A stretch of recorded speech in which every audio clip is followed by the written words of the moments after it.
Okay, I believe we are recording now. Okay, all right, so let's get started. Let's briefly go over the course webpage again and discuss a couple updates, I guess. Oh, wait a minute, this needs to be refreshed. Okay, that's better. Okay, so the office hours have been finalized. Since all of your homeworks actually are going to be due on Tuesdays, I thought it would be best to have the TA office hours on Mondays from 5 to 7, because I know that you may have some last minute questions for the TA about the homework. So they are going to have office hours from 5 to 7. Hopefully having it a little bit late to 7 p.m. will allow some people from logging in from India or China or I guess there was one from Vietnam too, so they may have a little easier time, meeting with the students. Again, if you want, based on what happens during the semester, if you want to make some small changes to the office hours, just let me know. And my office hours will be on Wednesdays from 5 to 6, and Zoom coordinates on the website.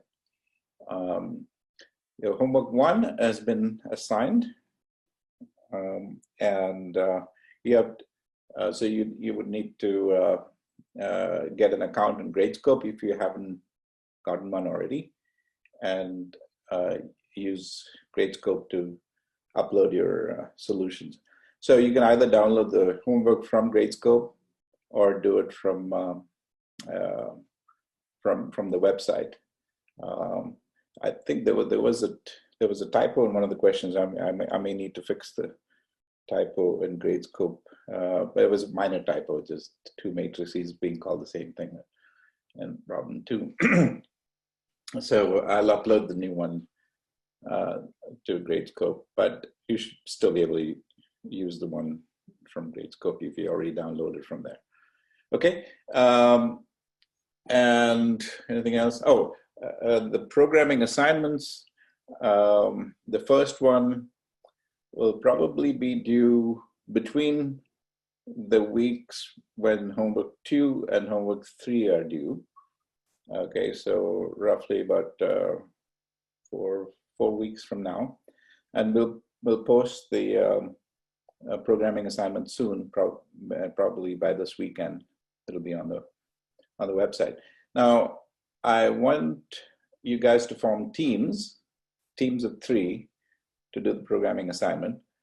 So for the programming assignment, I want to make sure that undergraduates are matched up with a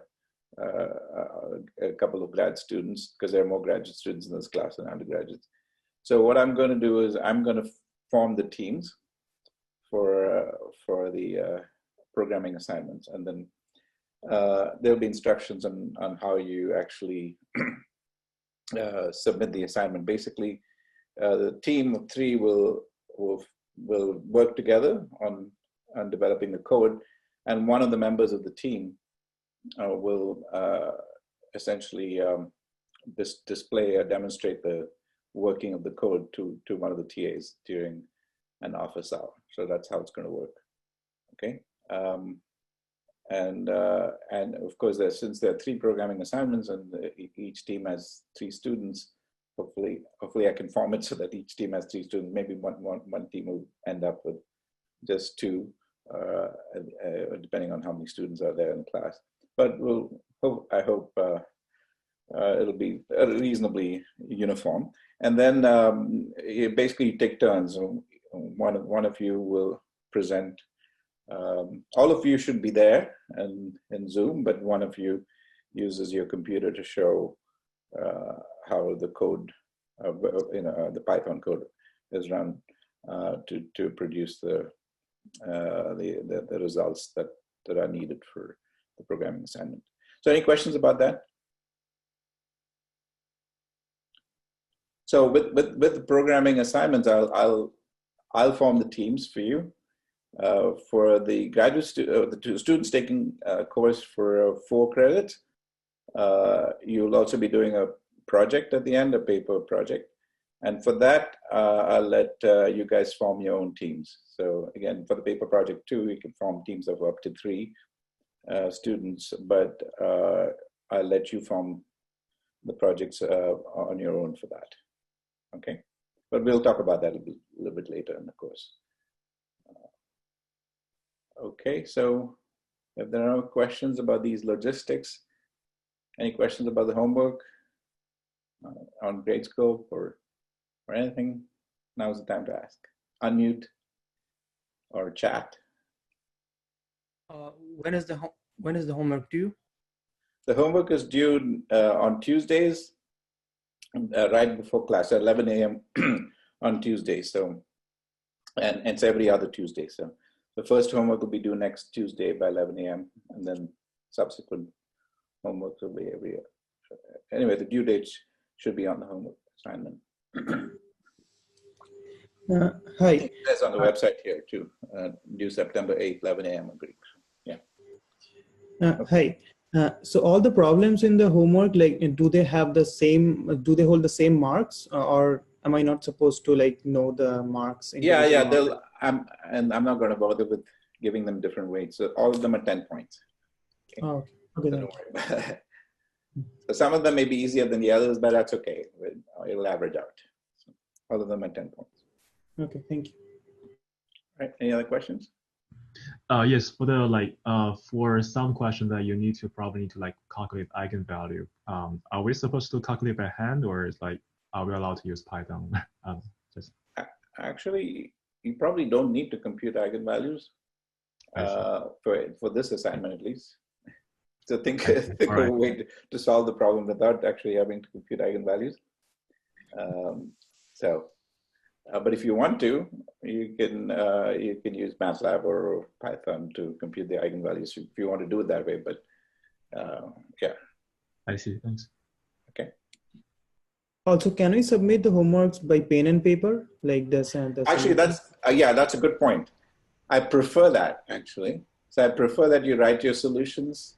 You can discuss the problems with other students in class, but I want everyone to write their solutions on their own, and that's why it'll take less time than trying to type them up in Microsoft Word or LaTeX, and I prefer that unless you have a serious problem with the handwriting. But otherwise, I prefer you to just handwrite your solutions and scan them in some form, either by taking a photo on your phone. But you're going to have to do that, and Gradescope will actually give you instructions on how to do that if you don't know how to do it. And you'll have to do that for your exams anyway. So I would suggest that you just go with handwritten solutions. Make sure it's clear enough, and before you scan it, and then check the scan before you submit on Gradescope. Okay. Okay, makes sense. Thank you. Alrighty. How detailed shall we be for the progress? Hold on, I can't seem to hear that. Yeah, go ahead. How detailed should we be when we write down the homework answers?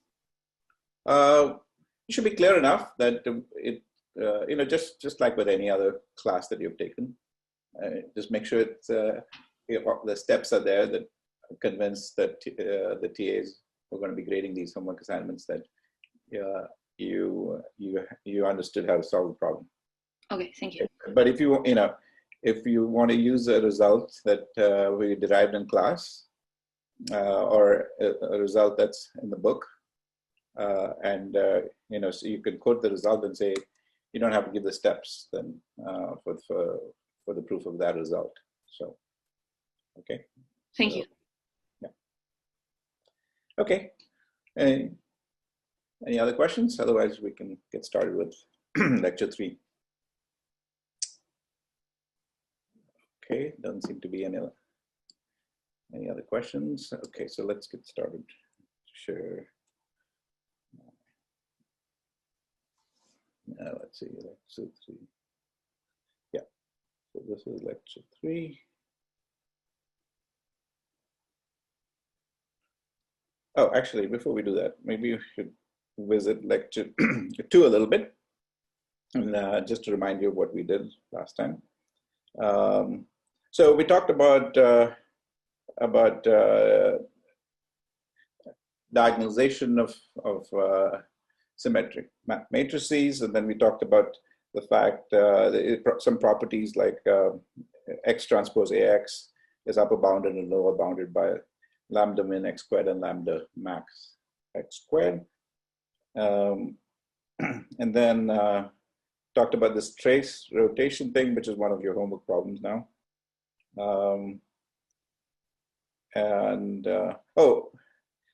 So by the way, I think somebody asked on Piazza whether you could use the fact that the trace is the sum of eigenvalues. Well, that's remember that these matrices are not square.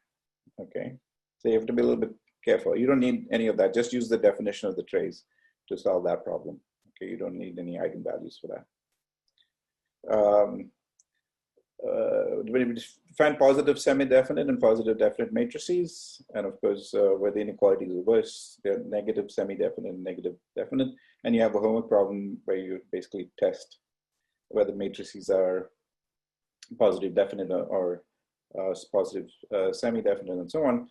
And the key result that we use to prove these properties is the result about leading principal minors and principal minors away. So that's the easiest test to use to determine whether a matrix is positive definite or positive semi-definite or negative semi-definite. Okay, you could use eigenvalues. You can compute eigenvalues. This is answering one of the questions that was asked earlier. You can compute eigenvalues and then use that to test. But usually, it's much easier to just use the minors. Okay. Then we talk about matrix norm and how for symmetric matrices, the induced matrix norm is the same as the largest eigenvalue, absolute value, the absolute value of the largest eigenvalue, or the largest absolute eigenvalue. And that is called the spectral radius of the matrix. So the induced matrix norm is the same as the spectral radius for symmetric matrices. Okay, so that's what we've showed here. And then we gave some examples. I'm not going to go over those again. And then we started talking about conditions for optimality. So we basically defined what a global minimum is, and when it's unique, and what a local minimum is. So global minimum is when if x star is a global minimum if f at x star is less than f of x for all x belonging to the set S. It's a local minimum if it's this property only holds in a small ball around x star, not necessarily outside. So of course, all global minima are local minima, but not the other way around. And we saw this example here. And you could have minima that are interior to this set S, or you could have minima and maxima at the endpoints. And we'll be treating those differently. But for the next few lectures, what we're going to be talking about is a situation where there's no constraint S. So it's called unconstrained minimization. So we're looking at the function over all x belonging to Rn. Okay. So in that case, you don't have to worry about these endpoints here because you're going off to minus infinity and plus infinity on both ends. So then you can basically focus on just these interior things, and you can see here just pictorially that at these points the derivative is 0, and we're going to establish this result more generally because in higher dimensions it'll be the gradient, and we talked about that briefly last time. And then you see that for a minimum there is some kind of the second derivative is positive here, and the second derivative is negative for a max. So we'll prove those properties more generally in n dimensions now. Okay, so that's today's lecture. Let's get to that.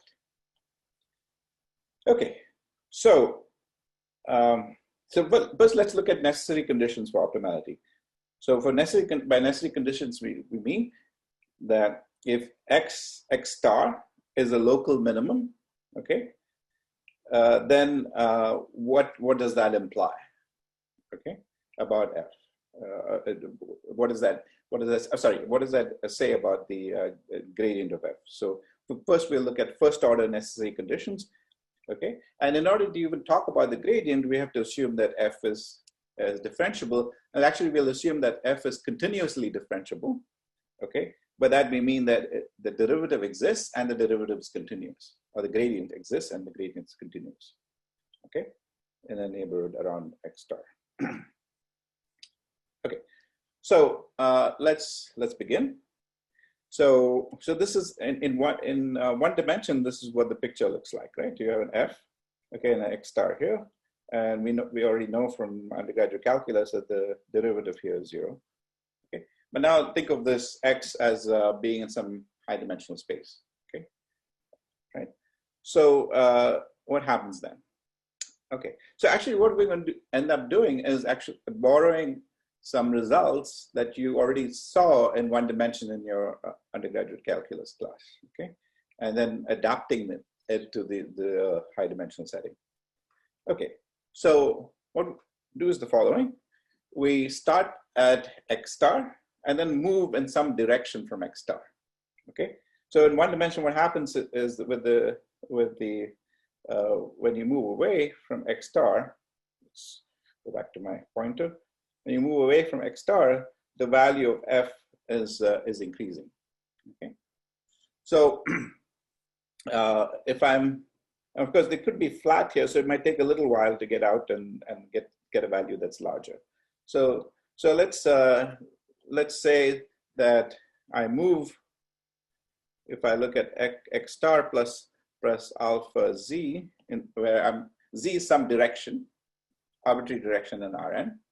Okay, and so we know that since x star is a local minimum, okay, for alpha sufficiently small, I have that f of x star should be f of x star plus is less than or equal to f of x star plus alpha z. Because if I go much farther out, then you could end up with this function coming back down somewhere there and going below x star if it's just a local minimum.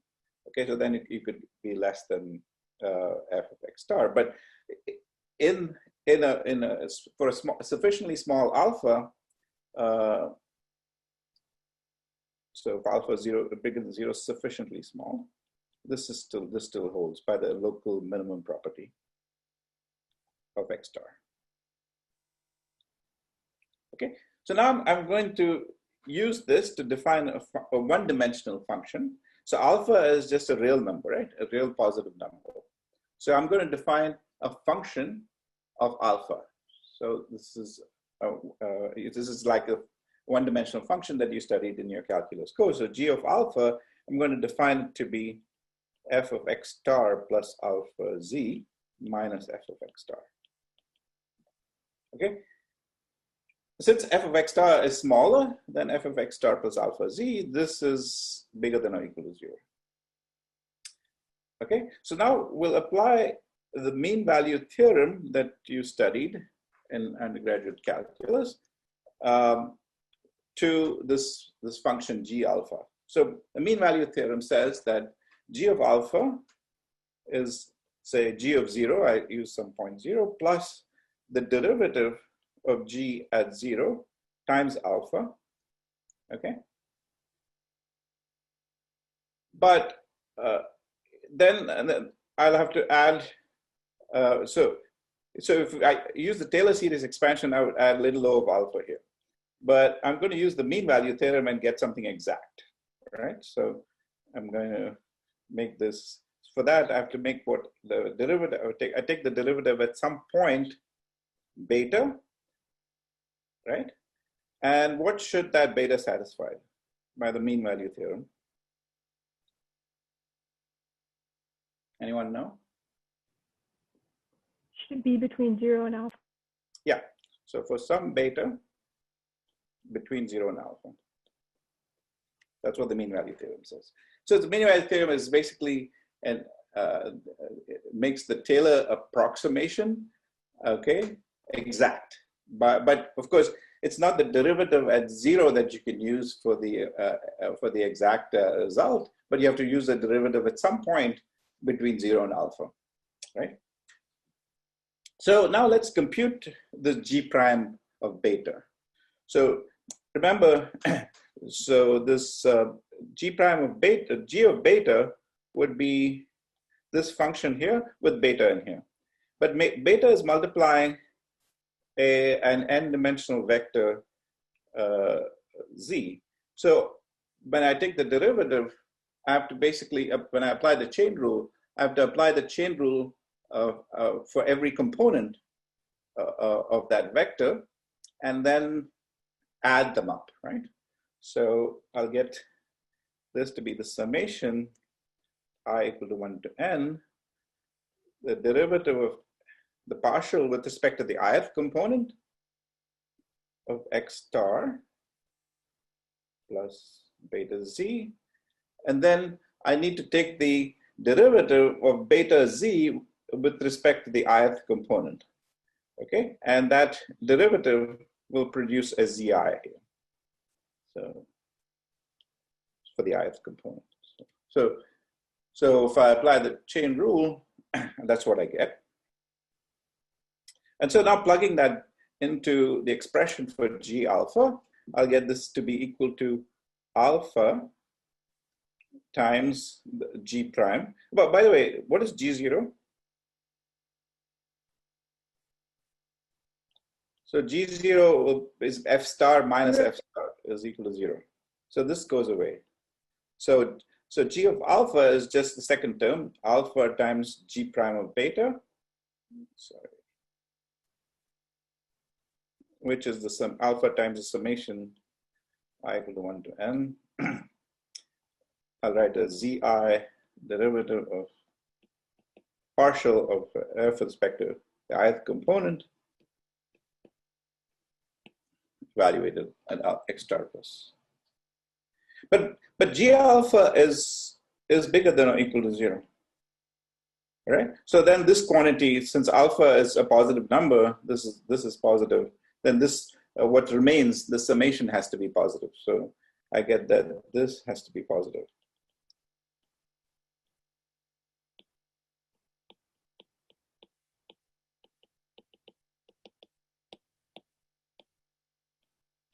Okay, good, or non-negative, sorry, yeah. So now what I'm going to do is let alpha go to 0.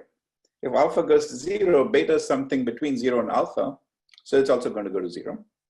So alpha goes to 0, beta goes to 0, then this inequality that I have here reduces to zi times the derivative partial at x star is positive. And this holds true for all z belonging to Rn, sorry. Correct? All right? Okay. Everyone happy with that? All right. So what does that mean? Okay, we're almost there. So we have shown that this result holds. This result holds for all z belonging to Rn. Now I'm going to make specific choices for z. Okay, and let's say I choose z equal to the unit vector 1, 0, 0, 0, and so on, and the negative of that. So these two choices. If I plug in those two choices, then this inequality reduces to basically the first component. So the partial with respect to the first component times 1 for z1 is positive. And when I put z1 equal to minus 1, then what I end up getting is that the same thing is negative. So I conclude that the partial with respect to the first component at x star is positive by plugging in the first value of z, and the second value will give me the partial of f with respect to x1, or the first component x star is negative or less than or equal to 0. So something that's both non-negative and non-positive, the only thing it can be is 0. So the partial of f with respect to the first component must be 0. And you can do this for every component by making z equal to 1 in the second component and minus 1 in the second component and 0 everywhere else. You'll conclude that the partial with respect to the second component is 0 and so on. So basically, the partial of f with respect to all components at x star must equal 0. Okay. What does that mean, though? What we saw, we introduced this last time, the gradient of f is the vector that contains all these partials.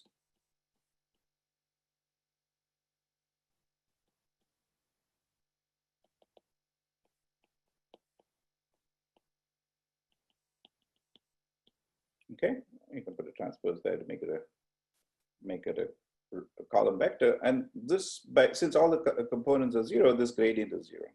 So this is the gradient.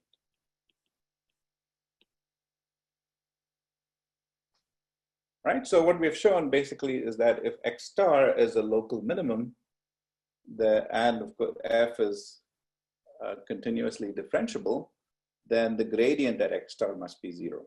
Okay, this is a generalization of what you studied in calculus, where you saw that the derivative is 0. Now, interestingly, we could have done exactly the same thing for a local maximum. What would happen to the local maximum would be that this inequality, so this would get reversed for a local maximum, right? So this would get reversed, and this inequality would get reversed. But when I apply this for all z belonging to Rn, I'll still conclude that this partial is both less than or equal to 0 and bigger than or equal to 0. So the same result will hold, even if it's a local max. And that's to be, again, expected given what you know from your undergraduate calculus, right? So the same result holds in terms of the gradient being 0 if x star is a local max.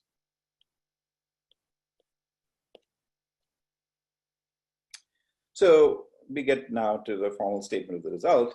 It says that if f is continuously differentiable and x star is a local extremum, either minimum or maximum, then the gradient of f at x star is 0. Okay. So now let's define something called a stationary point. So all points x star such that the gradient is 0 are called stationary points of the function f. So what we've basically shown in this result is that all extrema are stationary points.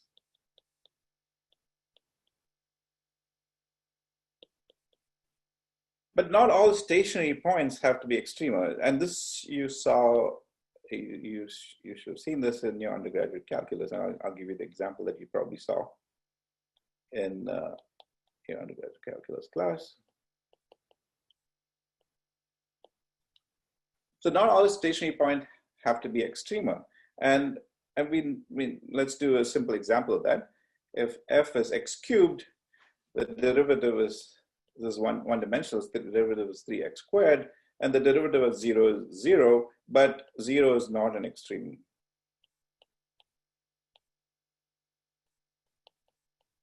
Right? And you can see that in the picture here. This is x cubed. Okay, and at 0, the derivative is 0, but it's basically not an extremum. Okay. What anyone know what these kinds of points are called? Saddle point? What Inflection point? inflection point in one dimension, but in higher dimensions, it can be a little more complicated. And in higher dimensions, they're often called saddle points. Okay, so let's actually give a picture of that. So saddle points are basically stationary points that are not extrema. Okay, or inflection points, you want to call it that. So therefore, we just saw this. This is an inflection point. And this is a plot that I did using MATLAB for a two-dimensional function. And here, basically, at this point here, we have, and that's 0, 0, basically. This is an inflection. This is a saddle. It's called a saddle point.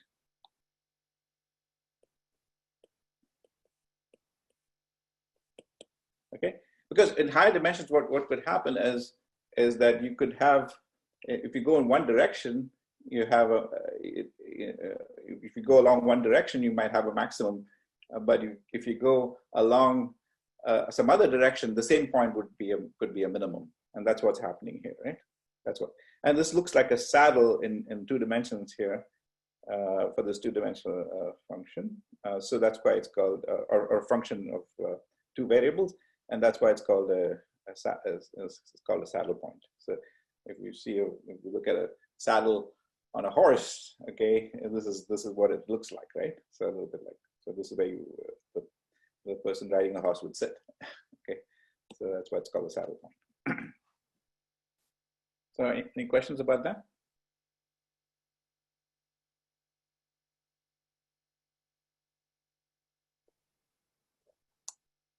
All right.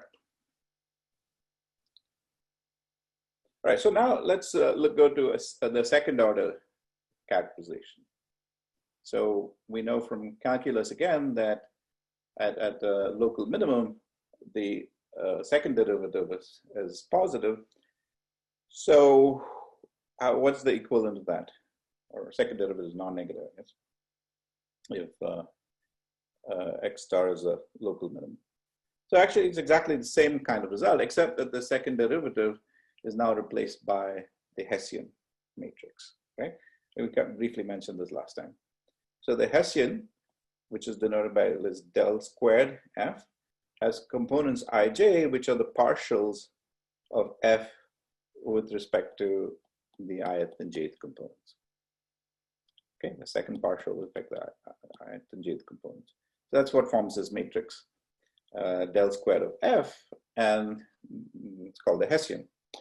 Okay, so of course, in order to even define the Hessian, we're going to assume that this is a twice differentiably continuous function. So these partials even make sense.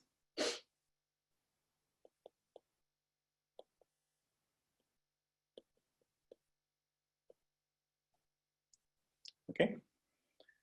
All right, so now the theorem says that if f is twice continuously differentiable and x star is the local minimum, then the gradient is 0, which we already saw. But if you look at the Hessian is positive semi-definite. Okay. So let's establish that now. Again, we'll actually resort to something you studied in one-dimensional calculus. Okay. Same function. We already saw this function g alpha, and we know that for sufficiently small alpha, g alpha is non-negative. So now let's do a Taylor series expansion, but include the second derivative of g. Okay, and for this, actually, we don't need the mean value version of this Taylor series expansion. We'll just use the approximation. Okay, that's good enough for this result.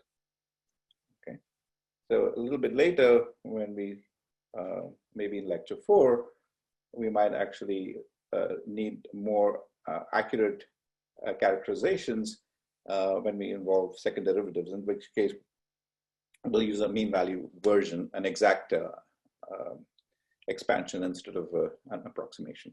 So here, actually, this Taylor series approximation is good enough. So we'll start with, this is just G0, which we know is 0, plus alpha times G prime of 0, plus alpha squared over 2, Taylor series expansion, G double prime of 0, and then there's the error in the approximation, which is of course of the order little o of alpha squared. So little o of alpha squared is a quantity which goes to 0 even after I divide it by alpha squared. Right? That's what the little o notation means. Okay. So we already saw the derivative G prime of alpha. We computed that earlier, right? And I'll just rewrite it here. It's Zi times the partial of f with respect to xi of x star plus alpha z in this case, because I'm looking at G prime at alpha. And this can be written as the gradient of f at x star plus alpha z. Now that we have defined the gradient times, so it's the gradient transpose z, or z transpose the gradient, whichever way you want to look at it. Okay, what about the second derivative? So second derivative is you start with the first derivative and then again apply the chain rule, right? So if you do that, now I already have the sum. In each term of the sum, if I take the partial of f with respect to, say, the jth component, right, then I'll get another summation over j. Okay, so I'll get a double summation.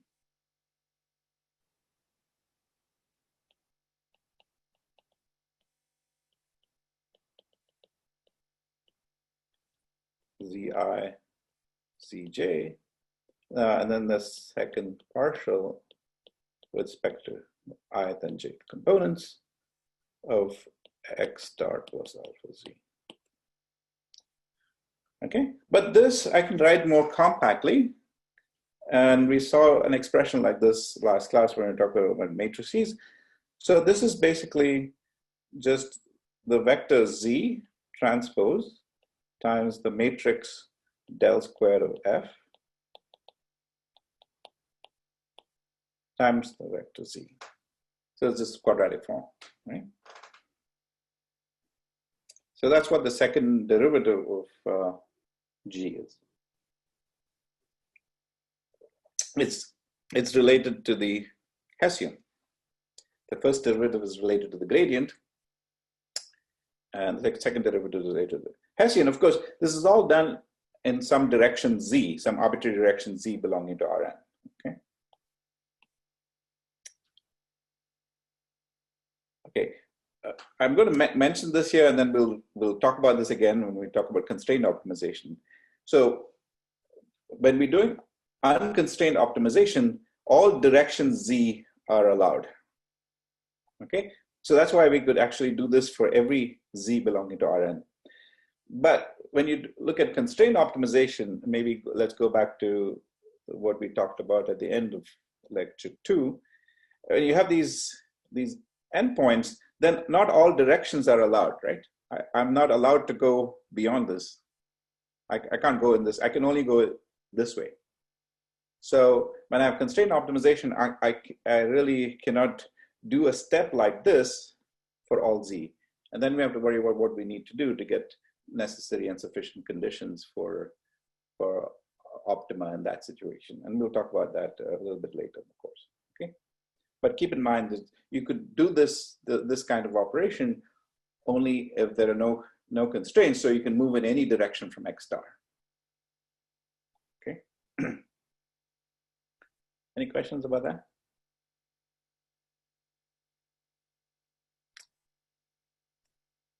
Okay, no questions.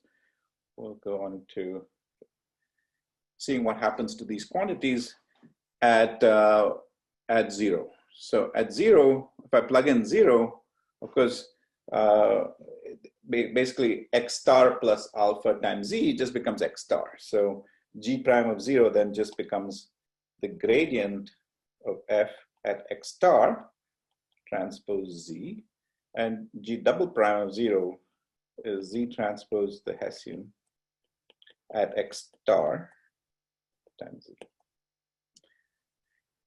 So now let's write out the expansion. We have alpha, so it's g g of 0 is already 0, then I have to take alpha times g prime of 0 in the expansion.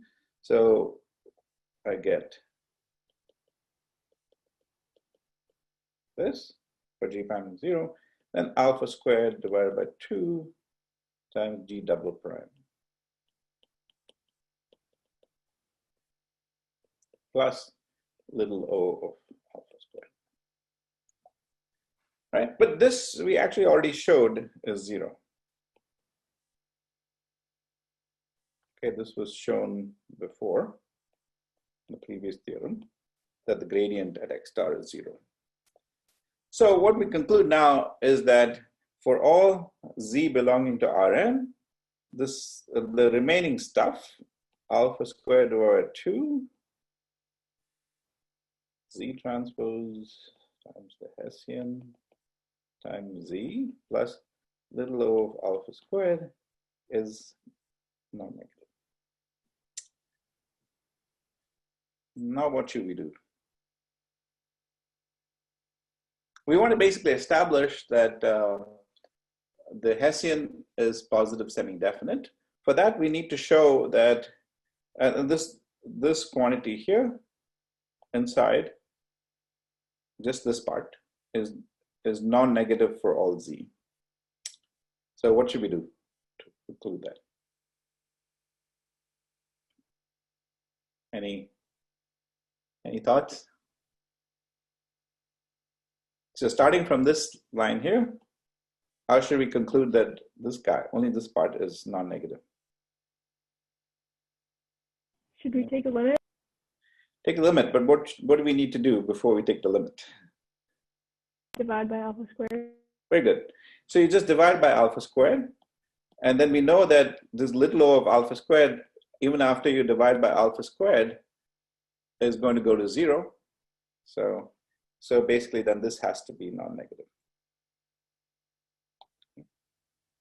So divide by alpha squared and let alpha go to 0, and we get that and conclude that this has to be bigger than greater than or equal to 0 for all z belonging to Rn. But if this holds for all z belonging to Rn, that's the definition of positive semi-definiteness. So this implies that the Hessian is positive semi-definite.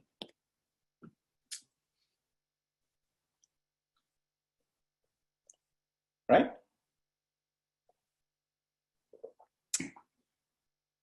All right, so those are necessary conditions. And what they say is that if x star is a local minimum, the derivative must be 0 and the Hessian must be positive semi-definite. But what if you want to go the other way around? Okay. So you want to conclude that we want to determine when some x star is a local minimum. So for that, actually, you have to go. You can go the other way, but you have to be a little careful. Okay, you need the gradient to be 0. So if you want, you look at a candidate x star.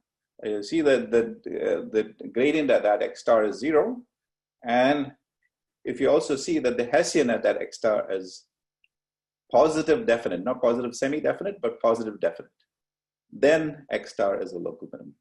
Okay. All right. So how do we prove that? Exactly. The steps are almost identical. It's kind of reversing what we just did. Okay. So, but just with one little subtlety. That's all. Sorry. Let's see. Okay. Not sizing properly. Okay, there we go. So again, we define for z belonging to Rn and some alpha positive, we define g of alpha to be f at x star plus alpha z minus f of x star. So in order to show that x star is a local minimum, we need to establish that g of alpha is non-negative for alpha small enough. Okay, so how do we go about doing that?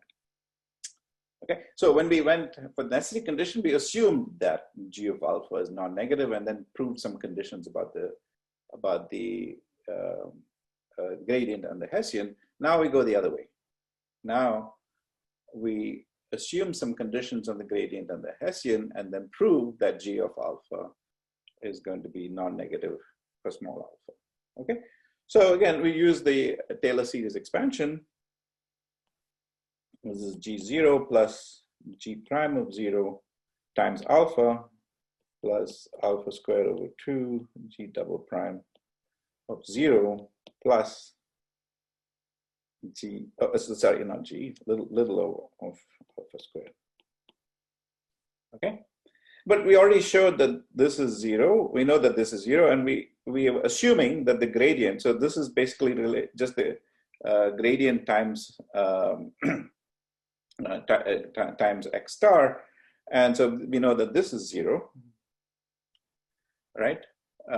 And so this will just be alpha squared over 2 times z transpose the Hessian of, we just showed that earlier in the previous result, that this is true, plus little o of alpha squared.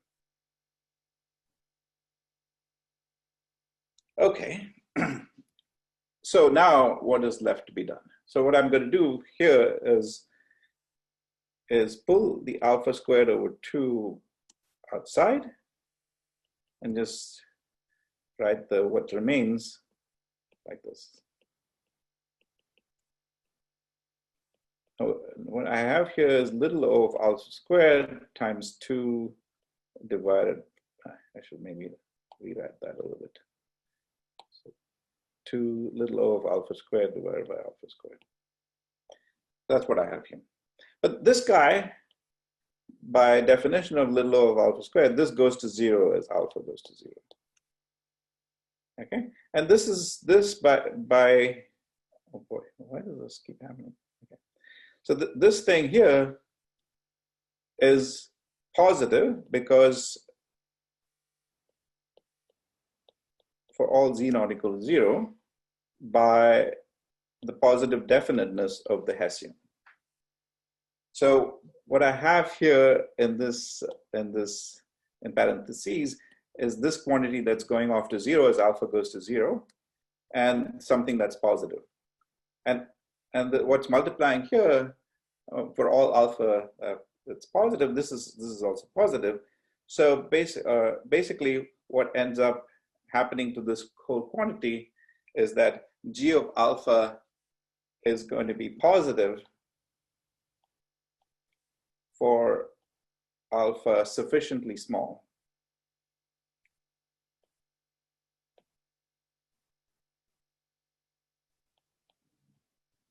Right? For all z not equal to 0.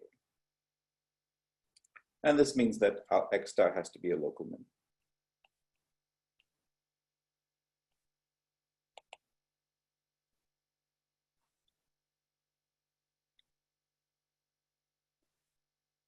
Okay. So anyone know why this thing has to be strict, condition has to be strict? Why can't I just have positive semi-definite here?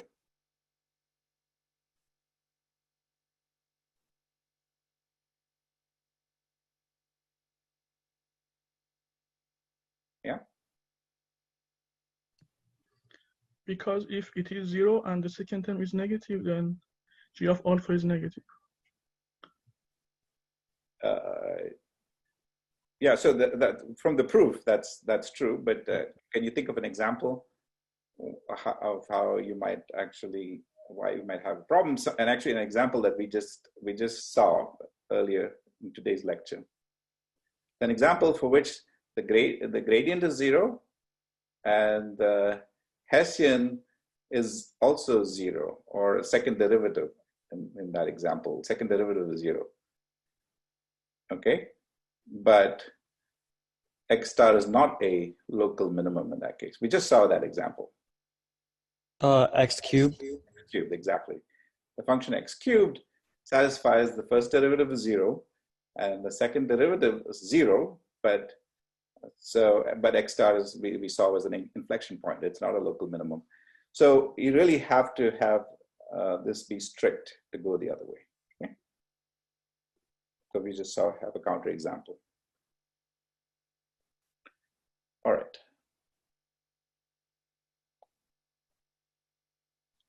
All right, so now let's see, we're ready to optimize now because we have some necessary and sufficient conditions for optimality.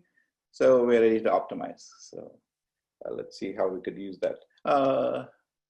Speaking of which, this is probably a good time to take a short break because we're at 11:51. So let's take a 2-minute break to stretch, get some tea or coffee or whatever you need to. And we'll meet at 11:53 a.m. So,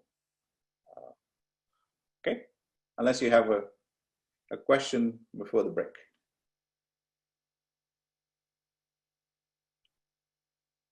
All right, no questions? Let's take a short break.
All right, we're back.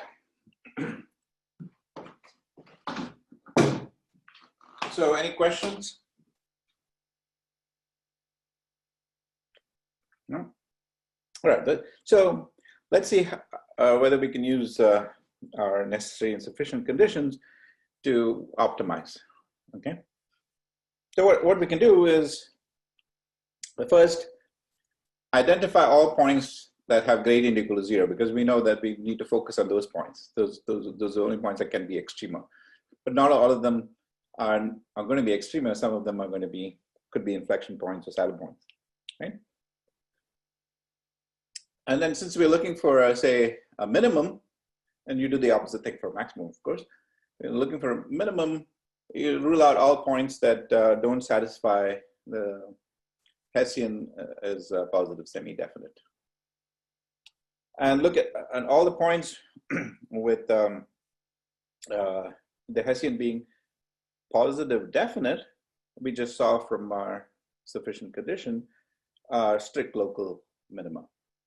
Okay. Now, you could look at all those points that have the Hessian be positive semi-definite, and declare the one as one of them as global minimum, one that has the smallest value of f. Again, there are no constraints, so I'm looking over the entire Rn for these points, because it may not be practical in practice to do that, but assuming that we can actually find all of these stationary points and check the Hessians on those points, and then you just look at the one among these, all the candidates for minima, the one with the smallest f, is the one for which that you will declare as a global minimum.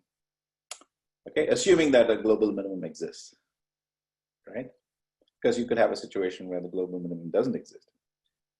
Okay, and we'll actually look at an example right now of that. Right? So let's see. We'll do it for a simple example, like the kind you might have seen in your calculus course. Right? So this is a one-dimensional example. F is 2x squared minus x to the 4. I take the derivative, and I get 4x minus 4x cubed. And I set the derivative equal to 0. This implies that x into times 1 minus x squared is 0.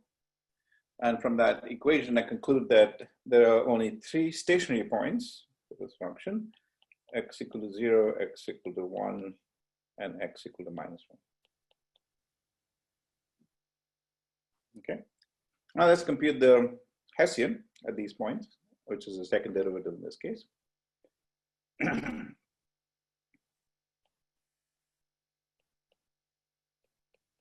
So that's basically 4 minus 12 x squared, and this it takes on the value minus 12, 4 minus 12 x squared. So if x is minus 1 or plus 1, it takes on the value minus 8, sorry.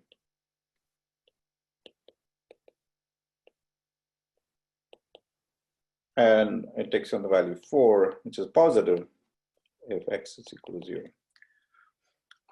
So since the second derivative is negative at x equal to 1 and minus 1, those are not candidates for a local minimum. So x is equal to 0 is the only candidate for a local minimum, and it's strict, right?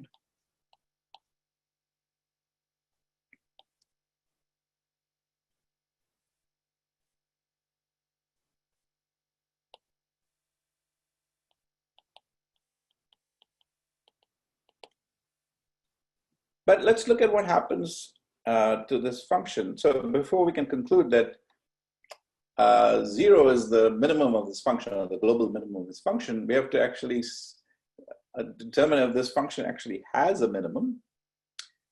And to see that, let's look at what happens to f when x becomes large. So actually we look at negative f. So let's look at minus f. But minus f, what's happening to minus f as, so minus f would be x to the 4th minus 2x squared. And this function is actually blowing up as x goes to, the magnitude of x goes to infinity, or the norm of x goes to infinity. It's 1D case. So minus f is going to infinity as x goes to infinity. So that means that negative f is a coercive function. Since negative f is a coercive function, what does that say about the minima and maxima? By the corollary to the Weierstrass's theorem. Yeah? Anyone? Something that's basically a function that's going to minus infinity as the magnitude of x goes to infinity, it cannot have a minimum, right? But we know from the corollary to the Weierstrass's theorem that it should have a maximum. So there is no global minimum, but a global maximum exists.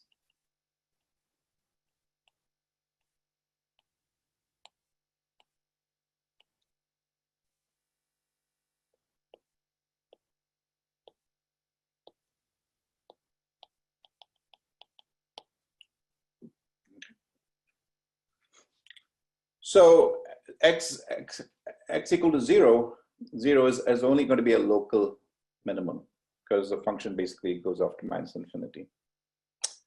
Okay. What about the, now we know that there is a global maximum. So x equal to 1 and x equal to -1 are the candidates.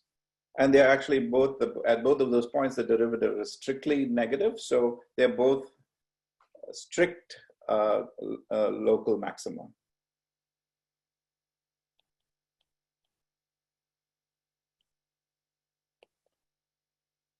But if you look at the value of the function at those 2 points, f1 is the same as f of -1, right? Which is equal to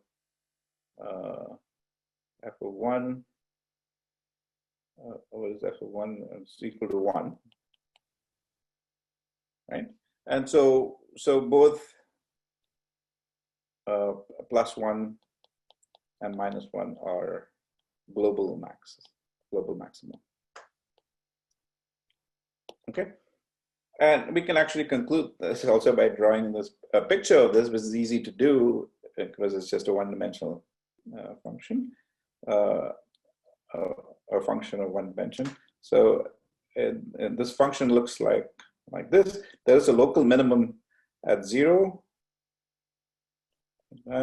and then a global maximum there, 1, 1, and goes up like that, and then other way around, it goes like that, like 2 peaks there.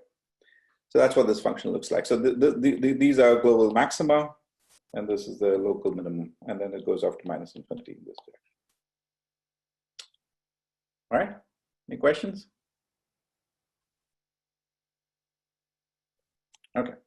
But anyway, so for some simple examples like this, one can use the optimality conditions to find the find local minima, local maxima, global minima, global maxima, and so on.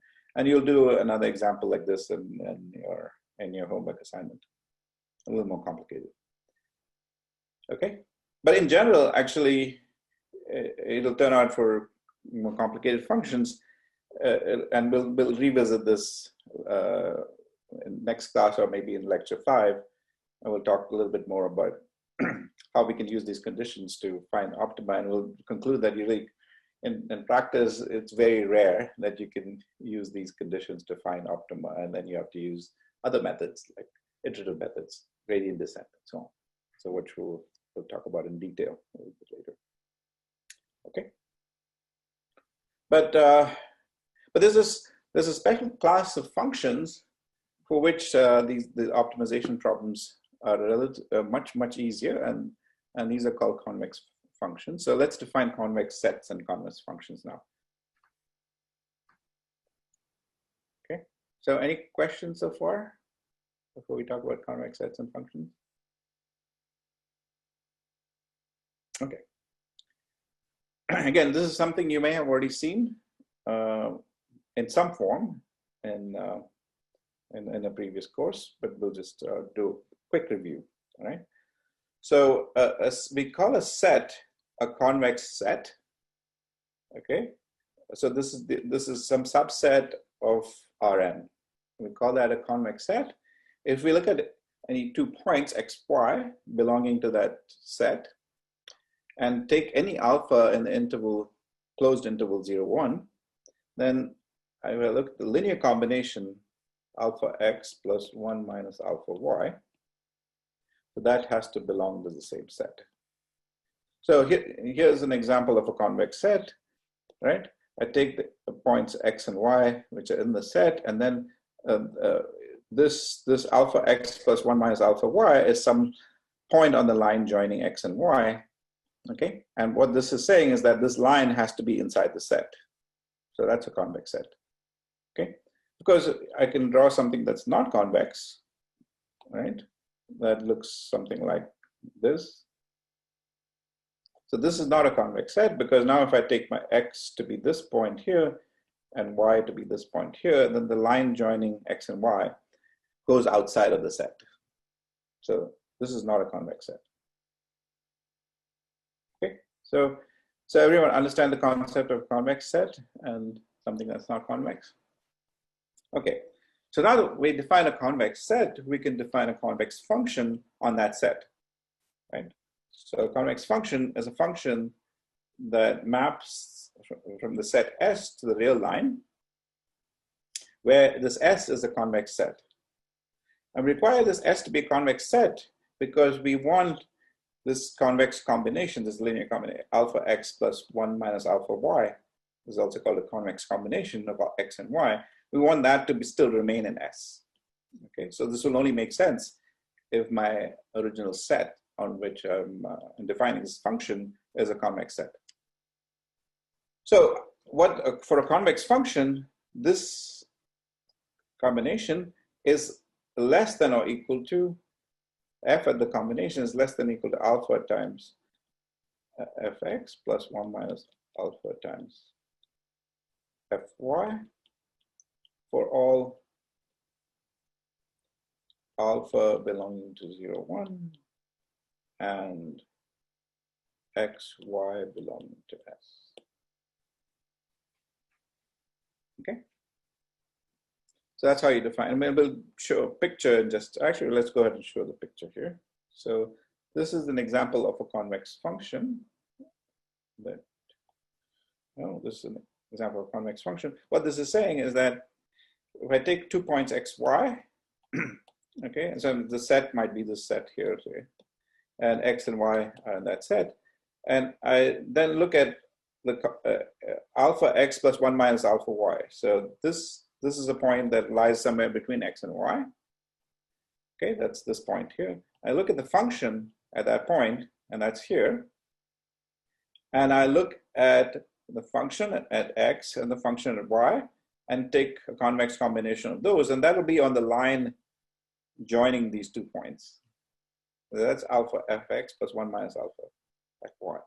And we want this line to always lie above the curve. Okay, that's when it's called a convex function. Okay.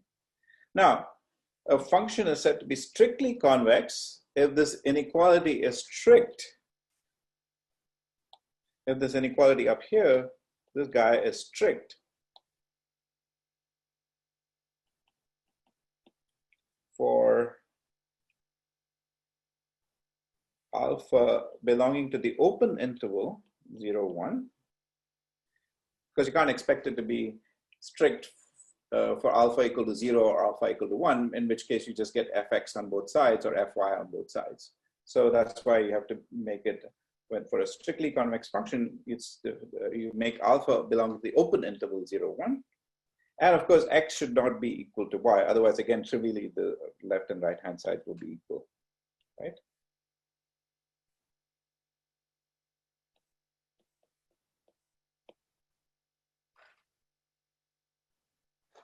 So this is an example here of a strictly convex function, right? Where this this inequality is strict. Now, a function is called concave, and similarly, you can define strictly concave if the negative of that function is convex or strictly convex. Okay. Examples of concave functions are here and here. Just flip the convex function on the y-axis in this case, and you get a concave function. Okay. Any questions about the definition? All right. So let's look at some results regarding, and you'll see a few more in your homework assignment. So here's some results regarding convex sets and functions. The first one says that if f is a convex function and you define the set, and this kind of set is going to appear a little bit later in the course, so which is why I'm talking about this specific example. So this is a set of all x such that this convex function is less than or equal to some number a, where a is a real number. So if you look at this set now, this defines a set of points x for which this inequality holds. Okay, so if f is a convex function, then it turns out that S is a convex set. Of course, f is not a convex function, S may or may not be a convex set. Okay, and that's something you're going to establish in your homework assignment. Okay, but let's establish now that if f is a convex function, then S is a convex set. How do we do that? Right? So let's start with a definition of what it means to be inside this set. So if x and y belong to S, then fx must be less than or equal to a, and fy must be less than or equal to a. Right? Now let's try and establish that this is a convex set by exploiting the convexity of f. So how do we exploit the convexity of f? So by convexity,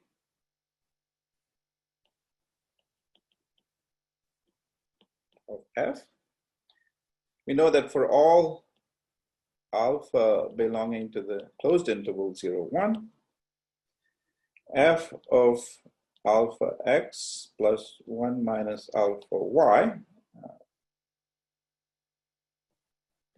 By convexity, this is less than alpha fx plus 1 minus alpha fy.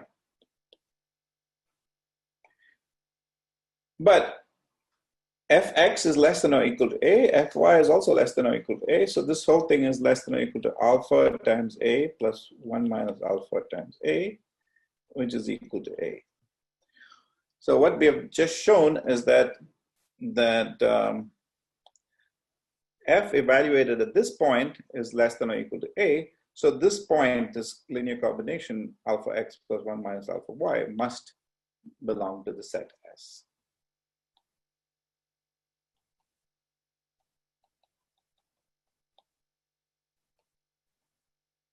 Okay, which now we have shown this for every xy that belongs to S and every alpha belonging to 0, 1.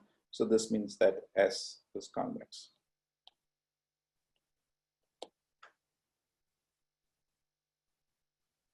Okay.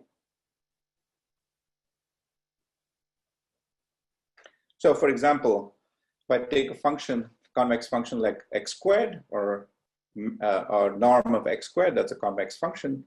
And if I look at the norm of x, sorry, don't have to take the square, says norm of x is less than some real number, a positive number a, then that set is actually a sphere in n dimensions, and you can and basically you include the surface of the sphere because you have an inequality there, and you also include the interior sphere, and that set is a convex set. Now, if let's say a couple more things here. If this is a strict inequality, and f is a convex function, if there's a strict inequality, then I'm not including the surface, right? And if I don't include the surface, this is not going to be a closed set, right? But if I include this, then I get a closed set. Okay, so we'll actually exploit some of these properties later on when we define these kinds of sets. Okay, now some other properties. If f1 through fk are convex functions over a convex set S, and I look at the sum of those functions, okay, then the sum of those functions is convex. And the same thing holds for concave functions. If the f's are concave functions, then the sum is concave. How do you conclude that? That's actually very easy because you just apply the property to each of the functions, and add those things up on the left-hand side, and you end up with the, and add the things on the right-hand side, and for all these inequalities, sum them up, and you conclude that this is true. So one is easy to show. Okay, what about the max? So if I take the max of the FIs, it's convex. Okay, but let's see how we prove that, and then we'll say a little bit more about that. So let's look at the max. Actually, maybe I'll add one more step here. So I'll make this an equality here. So first step, let's just write down what we mean by F max at the linear combination. So I want to establish convexity of F max. So I look at F max evaluated at the linear combination. So that's max I equal to 1 to k of Fi of alpha x plus 1 minus alpha y. Okay. All right. So, but then each of the FIs is convex. So now I'll exploit that. So this is less than the max alpha Fi of x plus 1 minus alpha Fy of y. Okay. Now what do I do? So now this is the maximum over I of these quantities. Now I have two things inside, two terms that I'm summing up. Okay, I'm taking the max of the sum of these two terms over the index I. Now, if I look at the max of this part only and add to that the max of this part only, will I get something bigger or smaller? So if I look at the max of the sum, is it bigger or smaller than the sum of the maxes? Bigger. Bigger, are you sure? Let's take an example of say I equal to 1. I have, let's say, 2 and 4 as the possible values. I equal to 2. I have say, I don't know, maybe only 2 and 3. Okay, and I can make this Smaller. 4 and 1. So if I take the max of the first column, I get 4 here and 3 here, 4 plus 3, which is 7. But if I take the max of the sum, that I get 5 for this and 5 for this, which is smaller, right? So this is actually going to be smaller than max of I equal to 1 to k alpha Fi of x plus max.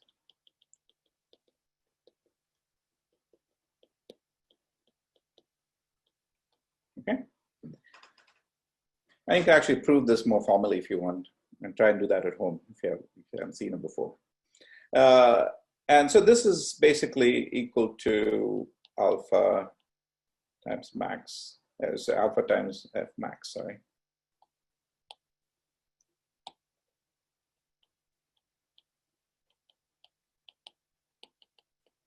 Okay. What do you think happens if the FIs are concave? I look at the max. Okay, then there is a problem because this inequality goes this way, but this inequality still goes this way. So then you would have a problem. You can't prove anything. So the maximum of convex functions is convex. And now if you look at the minima of concave functions, it's concave, right? You take the minima of concave functions, concave. All right, and pictorially you can see that too. And in fact, one way to see that is if you look at a special case of functions that are both convex and concave are lines. Okay, so if I look at it, say just in one dimension, so I've got a bunch of lines like this. Okay. Now, if I take the minimum of these lines, if I take the maximum of these lines, So that's basically the line here, which is, well, depends on where I start, I guess. Way out there, that this line would be the largest. But here I would have this line be the largest at the point. And then I'll have to take this one, right? So this is larger than that. So I get something like that. So that's a convex function. Okay. When you take the minimum, you get the opposite, which will be something like the minimum of that. And then, I'm sorry, no, this one. This will be the minimum, and then this will be the minimum here. So this is a concave function, like a hat. Okay. So you take the minima of concave functions, you get a concave function. The maximum of convex functions, you get a convex function. All right. So any questions? Yeah, we're actually out of time, but if you have burning question, you can take that. Can you go over again the definition of concave functions? Oh yeah, so the concave function, it's basically the inequalities are reversed, essentially. Or you can say that the negative of f is a convex function. Two ways of looking at it. Either reverse these inequalities for a concave function. So this would become this for a concave function. And same for strictly concave, it'll just same as true. Alpha belong in an open interval and x not equal to y.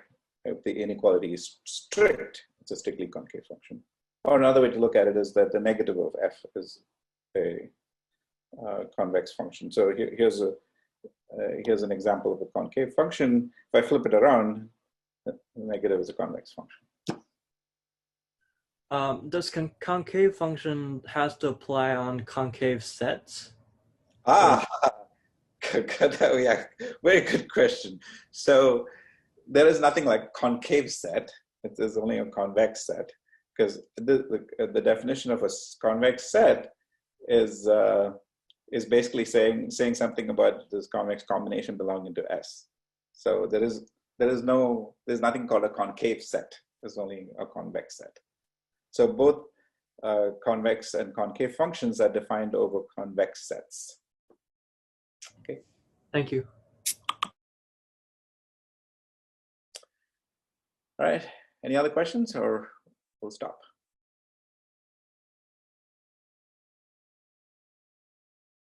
Okay.